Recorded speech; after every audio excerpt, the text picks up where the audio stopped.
So you're thinking of selling your house and buying another one. Congratulations. But the million-dollar question is, should you buy first and then sell, or sell first and then buy? That is exactly like the chicken and the egg question. Let's get into it.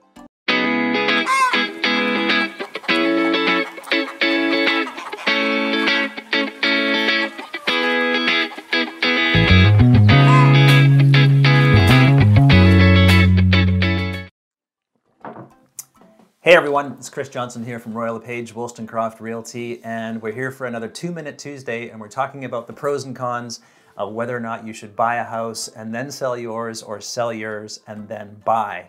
Now, each scenario has its pros and cons. Some are more stressful than others, depending on your situation, but let's talk about it. Maybe you'll find the right situation for you.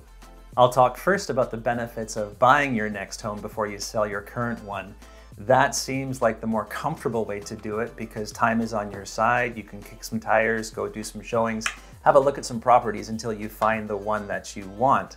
And that might be great, but when you find the home that you want and you think, okay, it's time to write an offer, chances are your offer is going to be subject to the sale of your place, and therefore you can't write an offer that would be as strong as if you didn't have that subject.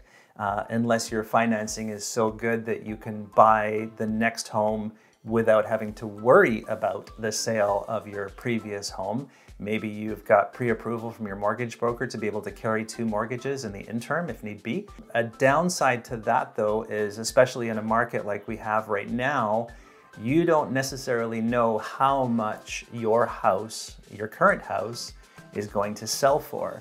So there's the stress of not knowing, well, exactly how much money you're going to get, but also when you're writing the offer on your next house, let's say, for example, you sold your current house in a multiple offer situation and you got way over asking price, there may be more money in your pocket to shop for a different type of home on your next home. So you can see there's pros and cons right there. Part of the stress that goes along with that scenario as well is if you buy a home subject to the sale of your current one, if an offer like that even gets accepted. In today's market with multiple offers, most times people aren't even going to consider an offer that has subject to sale because that's not a very strong offer in the grand scheme of things.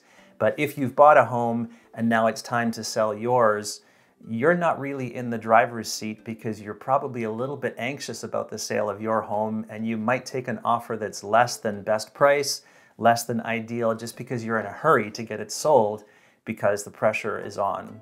When you're selling first, different scenario, because now you've got the advantage of seeing how much your house has sold for and if in fact it will sell. I gotta be honest, in today's market, pretty much everything is selling relatively quickly, but that's not always the case, and it's a risk that you might not want to take.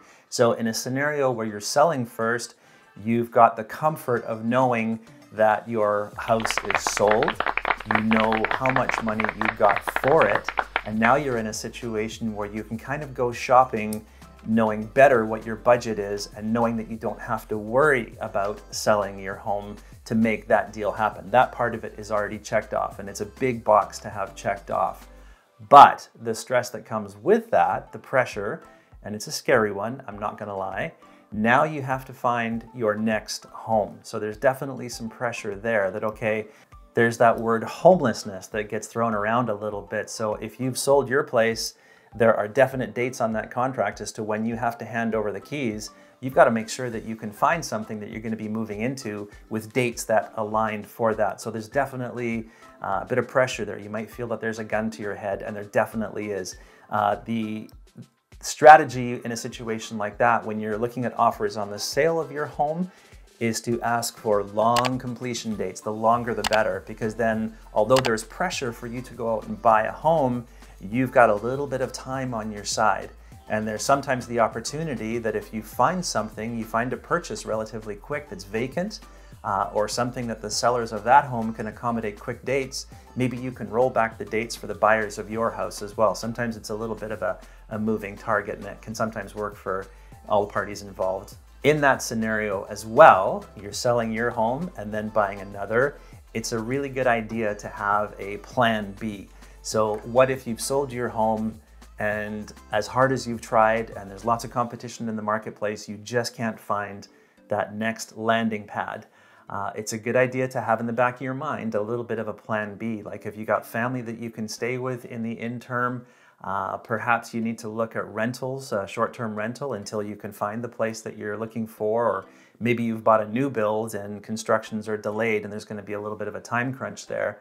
But having that plan B in the back of your mind is going to help you ease some of the stress. So at the end of the day, there isn't really a one-size-fits-all scenario. It really depends on your situation financially, what your housing situation is like, what the market situation is like. Best advice I can give you is sit down with your realtor. Maybe that's me, hopefully, I'd love to be your realtor. And let's see what scenario fits you best and what the timing is like and the best strategy that works for you guys. I can't promise you that either one of them is going to be without its stresses, but sometimes one is better for you than the other. Thanks again, everyone. If you like the video, please hit the like button. Make sure you subscribe. And any comments or questions that you have, please leave them below. And if you've got suggestions for future episodes of 2 Minute Tuesday, I'd love to hear those as well. Take care, everyone. Have a great day.